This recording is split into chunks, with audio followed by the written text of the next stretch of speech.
Assalamualaikum warahmatullahi wabarakatuh. Perkenalkan, nama saya Nurul Mustafa.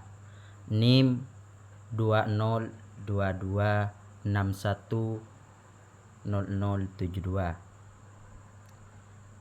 Program Studi Pendidikan Bahasa Indonesia, Fakultas Keguruan dan Ilmu Pendidikan, Universitas Madura.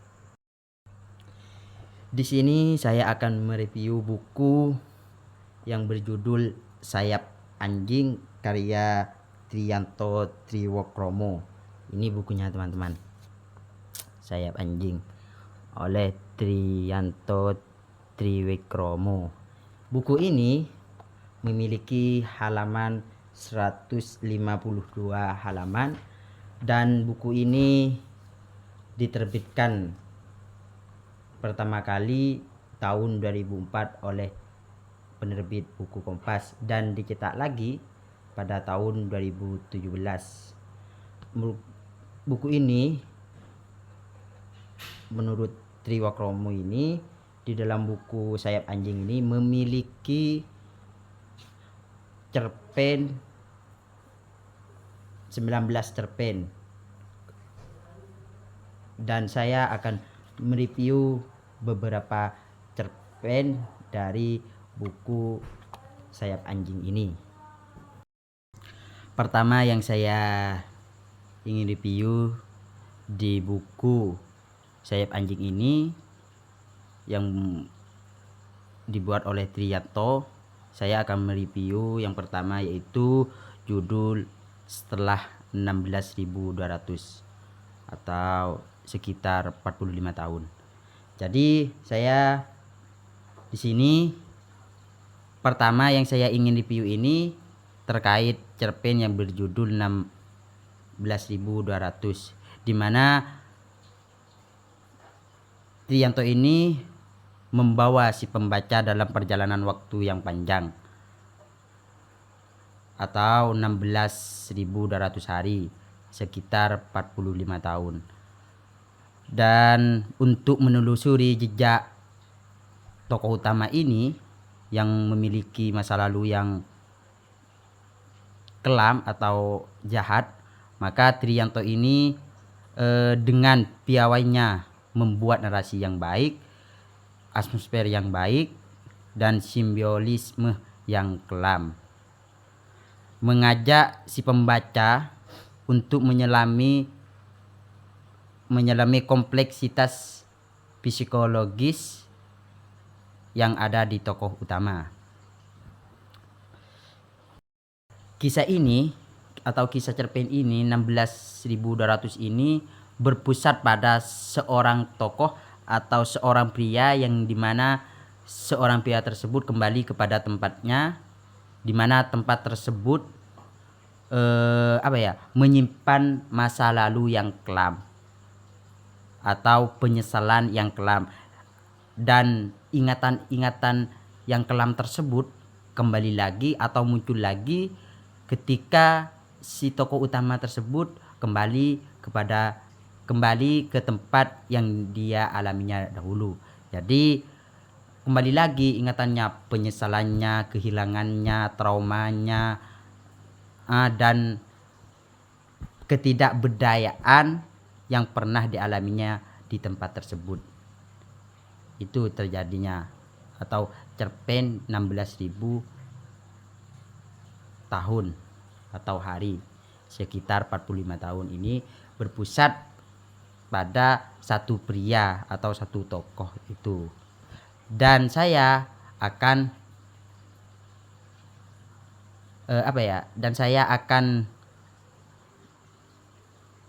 membahas kelebihan cerpen dari cerpen yang berjudul 16.200 ini. Menurut saya cerpen ini 16.200 ini kelebihannya ada di penguatan karakter pada si tokoh tersebut, dimana menurut Triyanto ini berhasil membangun karakter utama dengan dengan kompleksitas psikologis yang menyajikan yang meyakinkan pembaca dapat merasakan pergulatan atau pergulatan batin yang baik dan beban trauma yang dialami tokoh tersebut melalui narasi yang efektif dan baik oleh Triyanto tersebut. Dan saya membahas lagi dan tadi membahas kelebihan, sekarang saya akan membahas kekurangannya dari novel 16.200 tersebut. Menurut saya dari kekurangan novel cerpen 16.200 ini terdapat pada alur yang lambat, dimana karena ada si pembaca yang menyukai alur yang cepat atau tempo yang cepat. Tapi alur cerpen ini atau alur cerpen 16.200 ini menurut saya terasa lambat, dimana karena terasa lambatnya karena fokus pada pembuatan atau pendalaman karakter dan atmosfer. Ini menjadi kekurangan dari novel 16 2000 hari atau sekitar 45 tahun. Ini yang saya pertama review cerpen 16.200 ini. Oke, sebelum saya akan melanjutkan review yang nomor 2 dari buku Sayap Anjing ini karangan Triyanto Triwiksomo ini, alangkah baiknya saya melepaskan kopiah dulu. Oke, saya akan mereview buku Sayap Anjing ini yang nomor 2, cerpen yang berjudul Taktik Kiri Merah, di mana tokoh utama membawa pembaca ke dalam pusaran pergolakan batin, di mana tokoh utama ini mengalami atau dihadapkan pada pilihan ideologis yang sulit, di mana Triyanto Triwiksomo ini dalam piawainya membuat narasi yang tidak hanya fokus kepada emosi konflik eksternal, namun Triyanto ini juga membuat atau menyelami kompleksitas sendiri, di mana kompleksitas pemikiran sendiri ini dan emosi kepada tokoh utama ini dalam konflik menghadapi tekanan sosial dan politik pada masanya.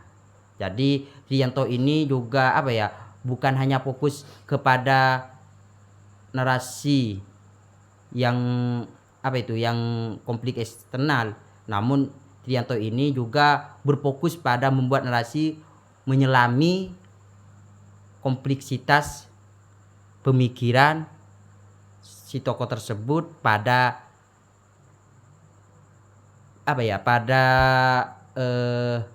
pada tekanan sosial dan politiknya pada masanya tersebut. Cerpen Taktik Kiri Merah ini dalam buku Sayap Anjing ini sudah berhasil membuat atmosfer mencekam dan penuh intrik melalui penggambaran latar yang baik, bagus, dan penuh detail. Dan cerpen ini lagi yang berjudul Taktik Kiri Merah ini seakan-akan membawa si pembaca itu ke dalam dunia penuh kecurigaan dan penuh kepastian, di mana kecurigaan dan kepastian ini, perbuatan dan perkataan ini memiliki konsekuensi yang besar atau tanggung jawab yang besar. Jadi di dalam novel ini segala perbuatan di cerpen Taktik Kiri ini, segala perbuatan perkataan ini memiliki tanggung jawab yang besar. Ingat teman-teman, tanggung jawab yang besar di dalam taktik kiri mirah ini. Selain itu, alur cerita taktik kiri mirah ini yang dibanggakan atau yang dibangun secara detail atau secara bertahap atau dengan tensi yang baik, supaya agar si pembaca itu mengikuti perkembangan perkembangan si tokoh atau nasib si tokoh tersebut sampai akhir cerita, di mana si tokoh tersebut di akhir cerita itu menggantung atau tergantung dan memaksa untuk memikir gitu. Cerpen taktik kiri mirah ini dalam buku Sayap Anjing karangan Triyanto Triwiksomo ini sudah berhasil membuat atmosfer mencekam dan penuh intrik melalui penggambar latar yang baik, bagus, dan penuh detail. Di mana taktik kiri mirah ini seakan-akan membawa si pembaca ke dunia kecurigaan, penuh kecurigaan dan penuh ketidakpastian. Di mana penuh kecurigaan ini dan ketidakpastian ini, segala tindakan, perkataan, perbuatan itu memiliki konsekuensi yang besar. Jadi di novel taktik kiri mirah ini, segala tindakan seseorang, perbuatan seseorang ini memiliki konsekuensi yang besar atau tanggung jawab yang besar gitu teman-teman. Setelah itu, taktik kiri mirah ini dalam buku Sayap Anjing, alur ceritanya ini sangat dibangun secara detail dan tensi yang menjaga agar supaya si pembaca itu mengikuti perkembangan nasib tokoh tersebut. Karena nasib tokoh tersebut di akhir cerita, tokoh tersebut mengantungkan atau tergantung dan memaksa untuk berpikir gitu. Setelah itu saya akan membahas tentang cerpen kaki taktik kiri mirah, kelebihan dan kekurangan. Di mana saya akan membahas dari kelebihannya. Kelebihan dari cerpen taktik kiri mirah ini terdapat dari pesan yang mengunggah. Di mana pesan yang mengunggah ini dalam ceritanya atau dalam cerpen ini tidak hanya bercerita, melainkan menyentuh isu-isu kemanusiaan, ideologi, dan konsekuensi atau pilihan atau tanggung jawab gitu. Jadi menurut saya ini kelebihan dari taktik kiri mirah ini bukan hanya bercerita, melainkan itu ada tentang isu, ada tentang kemanusiaan, ideologi, dan lainnya.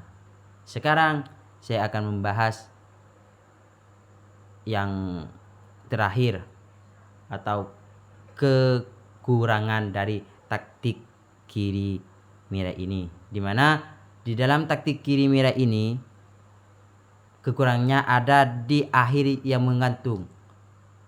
Kenapa di akhir menggantung? Karena bagi sebagian pembaca atau saya pribadi yang saya sudah baca, di mana akhir cerita yang tidak memberikan resolusi yang jelas, mungkin karena karena kurang memuaskan atau menimbulkan frustasi. Jadi menurut saya, loh tiba-tiba kenapa tokoh tersebut menggantungkan diri gitu. Itu kekurangan dari taktik kiri merah atau cerpen taktik kiri merah ini. Sekian dari saya, kurang lebihnya mohon maaf. Sebelum kita tutup, saya kembalikan lagi kopiah saya dulu. Kalau ada kata-kata yang salah, murni datangnya saya pribadi. Kalau ada kata-kata yang benar, murni datangnya dari Allah Subhanahu wa taala. Assalamualaikum warahmatullahi taala wabarakatuh.